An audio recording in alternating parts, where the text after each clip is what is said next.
할렐루야! 9월 첫째 주 청소년 예배에 나온 모든 친구들 주님의 이름으로 환영하고 축복합니다. 우리 먼저 암송 구절 선포하고 시작합시다. 강하고 담대하라. 너는 내가 그들의 조상에게 맹세하여 그들에게 주리라 한 땅을 이 백성에게 차지하게 하리라. 이제 믿음으로 사도신경을 고백합시다. 전능하사 천지를 만드신 하나님 아버지를 내가 믿사오며 그 외아들 우리 주 예수 그리스도를 믿사오니 이는 성령으로 잉태하사 동정녀 마리에게 나시고 본디오 빌라도에게 고난을 받으사 십자가에 못 박혀 죽으시고 장사한 지 사흘 만에 죽은 자 가운데서 다시 살아나시며 하늘에 오르사 전능하신 하나님 우편에 앉아 계시다가 저리로서 산자와 죽은 자를 심판하러 오시리라. 성령을 믿사오며 거룩한 공예와 성도가 서로 교통하는 것과 죄를 사하여 주시는 것과 몸이 다시 사는 것과 영원히 사는 것을 믿사옵나이다. 아멘.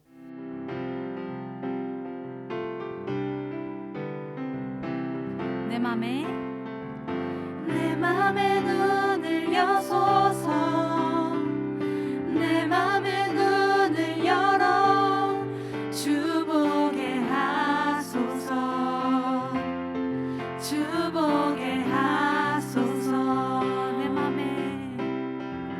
내 맘에 눈을 여소서 내 맘에 눈을 열어 주보게 하소서 주보게 하소서 주 이름 높이 들리고 영광의 빛 비춰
기쁨으로 고백하는 찬양의 시간 되었나요? 이 시간 말씀을 통해서도 놀라운 은혜 누리시길 소망합니다. 이 시간 함께 읽을 말씀은 여호수아 11장 21절에서 23절 말씀입니다. 그때 여호수아가 가서 산지와 헤브론과 드빌과 아납과 유다 온 산지와 이스라엘의 온 산지에서 아낙 사람들을 멸절하고 그가 또 그들의 성읍들을 진멸하여 바쳤으므로 이스라엘 자손의 땅에는 아낙 사람들이 하나도 남지 아니하였고 가사도 가드와 아스돗에만 남았더라.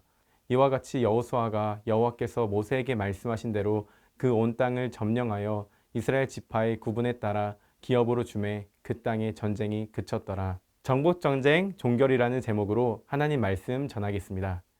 여러분은 대한민국에서 가장 탁월한 장군 하면 누가 떠오르시나요? 아마 많은 친구들이 이순신 장군이라고 떠올릴 거예요. 이순신 장군은 임진왜란 당시 일본 수군을 통한 물자 공급과 지상 공격 지원을 막는데 엄청난 공을 세우죠. 이순신 장군으로 인해 위기에 있었던 조선은 가까스로 위기를 넘어가게 돼요. 이순신 장군은 탁월한 리더였어요. 리더가 갖추어야 할 지혜가 있었습니다. 이순신 장군이 일본과 벌였던 전투들만 보아도 지혜롭고 전략에 뛰어난 사람이었습니다. 또한 백성들과 자신의 부하들을 생각하는 따뜻한 마음도 가졌어요. 또한 수많은 적들 앞에서도 두려워 떨지 않는 용맹함도 있었어요. 그런데 오늘 말씀에도 이순신 장군처럼 뛰어난 리더인 장수가 한 명 등장합니다. 그는 바로 여호수아입니다. 그도 탁월한 리더십을 가진 사람이었어요. 수많은 가나안에서 전쟁을 승리했어요. 그러나 이 전쟁의 승리가 여호수아의 리더십과 능력으로 얻게 된 승리일까요?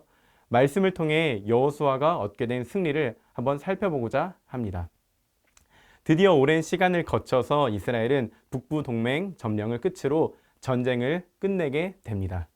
여호수아가 정복한 지역은 요단강 서편 산지와 평지, 남쪽으로는 이집트의 고센 지역, 그리고 북쪽으로는 레바논과 시리아가 접경에 있는 헤르몬 산 아래까지 굉장히 넓은 땅이었습니다. 하나님은 가나안 족속들을 진멸하시기 위해서 가나안 족속들의 마음을 완악하게 하셔서 가나안 족속들이 이스라엘과 맞서 싸우게 하셨습니다. 맞서 싸우러 온 가나안 족속은 오히려 하나님이 함께 하시는 이스라엘에게 패배하게 되었고 이스라엘은 모든 족속을 물리치고 승리로 정복전쟁을 마무리하게 됩니다. 특별히 정복전쟁 가운데 이스라엘 백성들은 아낙 자손 거인족을 진멸합니다. 이들은 출애굽 세대들이 두려워서 가나안 정복을 포기하게 만들었던 존재였습니다. 그러나 그들의 다음 세대들은 하나님을 믿고 나아가 두려움의 대상을 진멸하게 되었습니다. 이스라엘 백성은 하나님의 명령에 따라 가나안을 진멸하였습니다. 이 명령이 다소 잔인해 보일 수 있습니다. 그러나 이 명령에는 분명한 이유가 있습니다. 하나님께서 아브라함을 부르시고 그에게 가나안 땅을 주겠다고 약속하셨습니다. 그러나 바로 그 땅을 주시지 않으셨죠. 그 이유로 아모리 족속이 죄악이 아직 가득 차지 아니함이라 하고 말씀하셨습니다. 아모리 족속의 죄악이 즉 가나안 땅의 죄악이 아직 가득 차지 않았기 때문이었습니다. 하지만 이제는 가나안의 죄가 가득 찼기 때문에 때가 되어서 하나님은 이스라엘을 통해 아모리 족속의 죄를 심판하신 겁니다. 하나님은 모세를 통해 정복전쟁을 마친 이후에 어떻게 살아가야 할지도 말씀하셨습니다. 가나안 땅 안에 거류하는 민족은 진멸하고 멀리 있는 성읍들과 평화로운 관계를 유지하라고 명령하셨습니다. 이같이 명령은 이스라엘 백성이 가나안 족속과 더불어 살면서 우상을 섬기는 죄를 범하지 않게 하기 위함이었습니다. 이스라엘의 정복전쟁이 이렇게 마무리되게 됩니다. 오늘 우리는 본문을 통해 다음과 같은 교훈을 얻을 수 있습니다. 첫째, 하나님은 약속대로 일하시고 이루시는 분입니다. 모세의 뒤를 이어 여호수아가 지도자가 되었습니다. 그에 주어진 최대 과업은 약속의 땅에서 정복전쟁을 하는 것입니다. 여호수아는 가나안 땅의 남부와 북부를 오가며 전쟁을 벌입니다. 본문 바로 직전에 가나안 북부 지역 동맹군과의 메롬 전투에서 승리함으로써 가나안의 대부분의 정복하는 쾌거를 이룹니다. 17절에 정복전쟁으로 인한 땅의 경계를 언급하는데 한락산은 가나안 땅의 남방의 경계지역이고 바알갓은 가나안 땅의 최북단입니다. 즉 가나안 땅의 전 지역을 쟁취했다는 표현입니다. 드디어 정복전쟁의 사명을 완수한 것입니다. 하나님은 이스라엘에게 보이는 땅을 내가 너와 내 자손에게 주리니 영원히 이르리라고 여호수아 13장 15절에서 약속하셨고 이를 이루신 것입니다. 하나님은 약속을 하시고 이를 이루시고 성취하시는 분입니다. 둘째, 말씀에 순종할 때 하나님은 승리를 주십니다. 가나안 전쟁의 특징은 가나안의 모든 족속은 다 진멸시켜야 한다는 것입니다. 그 과정은 결코 쉽지 않았습니다. 성경에 보게 되면 여호수아의 이스라엘이 가나안 땅을 정복하기까지 오랜 시간이 걸렸다고 나옵니다. 오랜 시간이었지만 이스라엘은 하나님의 명령대로 차근차근 가나안 족속을 진멸하게 나아갔습니다. 결코 이길 수 없을 것 같던 아낙 자손도 심지어 가나안의 연합군도 여호수아는 다 진멸하여 승리하게 됩니다. 이들이 승리할 수 있었던 비결이 무엇일까요? 여호수아가 탁월한 리더십과 전략 때문이었을까요? 이들이 가나안 족속을 멸절할 수 있었던 것은 이스라엘 백성이 탁월해서가 아닙니다. 능력이 많고 전쟁의 경험이 많아서가 아니었어요. 이들이 승리한 비결은 하나님의 말씀에 순종하였기 때문입니다. 하나님의 명령을 충실하게 순종했기 때문에 능력의 하나님이 이들과 함께 하셨고 이스라엘에게 하나님은 승리를 주신 것입니다. 순종하며 나아갈 때 하나님은 승리를 경험케 한다는 사실을 우리는 기억해야 합니다. 오늘 우리는 정복전쟁의 종결의 말씀을 통해서 하나님이 어떤 분인지 깨달았습니다. 하나님은 자신의 백성에게 말한 말씀대로 일하시고 이루시는 분이십니다. 더불어 하나님의 일하심만 바라보는 것이 아니라 말씀에 순종하는 모습이 우리에게는 필요합니다. 이스라엘은 하나님의 말씀대로 오랜 시간이 걸렸지만 가나안을 정복할 때 나아갔습니다. 그러했을 때 그들이 부족하고 연약할지라도 하나님은 순종하며 나아가는 이들에게 승리를 주시는 분이심을 우리는 기억해야 합니다. 오늘 말씀을 기억하며 말씀대로 일하시는 분을 신뢰하며 그 말씀을 믿고 순종하면서 이 세상으로 나아가서 살아가는 여러분들에게를 소망하고 축복합니다. 우리 이 시간 받은 말씀을 기억하면서 함께 기도하겠습니다. 하나님, 이 세상을 살아갈 때 우리의 여러 상황과 환경을 바라보면서 두려움으로 나아가는 것이 아니라 하나님의 말씀을 신뢰하며 하나님의 뜻에 순종하며 살아갈 때 아버지께서 정말 순종을 좋게 보시고 승리를 주신다는 그 뜻을 기억하면서 우리가 아버지의 말씀대로 살아갈 수 있는 이번 한 주 살아갈 수 있게 하여 주시옵소서라고 우리 주님 이름으로 함께 기도하겠습니다.